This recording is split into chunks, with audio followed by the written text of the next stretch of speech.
Donc bonjour à tous, c'est Valentin. Enfin, c'est Blue Kagami. Donc, je fais une nouvelle vidéo. Mais incroyable, mais incroyable. Quelle fin de mercato. Quelle fin de mercato exceptionnelle.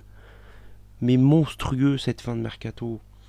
On a recruté Joao Cancelo, Joao Félix, dernier jour du mercato. De toute façon, je l'avais dit dans mes anciennes vidéos, que les deux allaient venir. Ils viennent.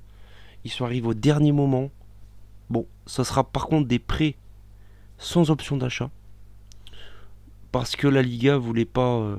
On pouvait pas les mettre comme transfert parce qu'au niveau du fair play financier, on était trop limité. Et donc, ce sera du coup des prêts. Mais je pense qu'à la fin de la saison, Cancelo, il y a des choses qui restent quand même. Félix peut-être pas, mais Cancelo oui. Mais en tout cas, bête de recrue, vraiment, ils vont apporter. J'ai vu qu'ils ce matin, ils se sont déjà entraînés avec le groupe. Donc, il y a des chances qu'ils ont quelques minutes lors du match contre Osasuna ce week-end, dimanche.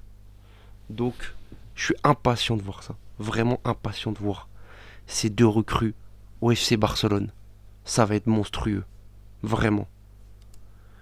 Joao Félix, donc voilà, ils sont culaires, donc ils sont Blaugrana. Donc ils vont apporter, hein, comme j'avais dit, Cancelo il va apporter offensivement. Il va pouvoir combiner avec l'ailier qui sera à droite, donc ça sera soit Rafinha, soit Lamine Yamal. Mais ça va faire des ravages, ça c'est sûr.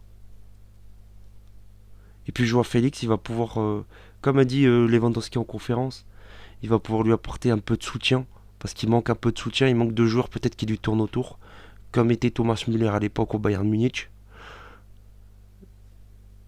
Et impatient de voir ça, impatient de voir ces deux joueurs à l'œuvre. Et j'essaierai de faire des lives. J'essaierai de faire des lives, commenter des matchs parce que j'ai toujours kiffé ça, commenter des matchs. J'ai envie de commenter des matchs, j'ai hâte. Ensuite, on va parler aussi au passage d'Ansu Fati qui a été prêté à Brighton. Ça a été assez étonnant. Mais c'est un prêt sans option d'achat, donc il va revenir l'année prochaine. Donc je pense que s'il fait une belle saison, je pense qu'il reviendra dans le groupe. Donc, mais vraiment Brighton, bête d'équipe avec Dizerbi qui est un super coach, qui joue un beau football, ouais, qui sont en plus en Ligue Europa avec l'Olympique de Marseille justement. Donc Fatih qui va venir à Marseille. Donc hâte de voir ce qu'il va donner. Et puis, mais je crois toujours en lui. Ouais. Je pense qu'il peut se relancer en PL. Ensuite il y a Eric Garcia qui est parti en prêt à Girona. Juste en prêt. Donc c'était par rapport au fair play financier, c'était mieux en fait. Donc bon, ouais, bah, en fait c'est une bonne chose, hein. Il était cinquième joueur, donc défenseur, donc il avait pas de temps de jeu. Et ensuite il y a Abdé qui est parti lui en transfert par contre. J'aurais pensé à un transfert plus cher que ça, jusqu'en 2028 au Betis Séville. Voilà. Donc bon, Abdé qui aura pas sa chance du coup pour jouer. Et on va parler vite fait du tirage au sort Ligue des Champions. Donc clairement, si je devrais être clair avec vous, pour moi, le premier groupe là, de l'Ajax, je dirais mon classement, ça serait Liverpool-Naples en deuxième position. Il y a une erreur, hein. Je me suis trompé de groupe. Je viens de m'en rendre compte en fait à l'instant. Non mais là c'est les aléas du direct on dirait. Oh putain quoi.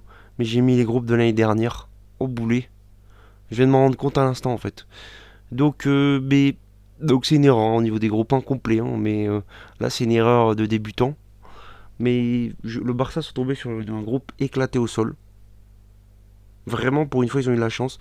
Donc, franchement, s'ils passent pas, là, c'est une honte internationale. Xavi, démission. Xavi, il prend le quart. Il va rejoindre Quique Sétienne dans sa campagne avec ses chèvres. Et on le revoit plus jamais, tu vois. Enfin, qu'il aille loin du Barça, si on passe pas les poules. Avec Porto, une vieille équipe, après, je sais plus qui c'est. Si on passe pas les poules, là, il y a un gros problème. Je suis désolé. Mais là, les poules, on les passe. Sans hésiter. Et après, il y a le PSG qui n'a pas eu de chance du tout au niveau des poules, qui sont tombés sur une poule d'enfoirés avec Dortmund, l'AC Milan, Newcastle. Je pense que ça va être chaud, on va pas s'ennuyer. Puis après, il y a quelques autres poules, mais celle qui m'intéresse, c'est le Barça. Mais bon, là, franchement, Xavi out si on passe pas les poules. Surtout avec le mercato qu'on a fait. Donc voilà. Donc c'est la fin de la vidéo. Donc je ferai des lives.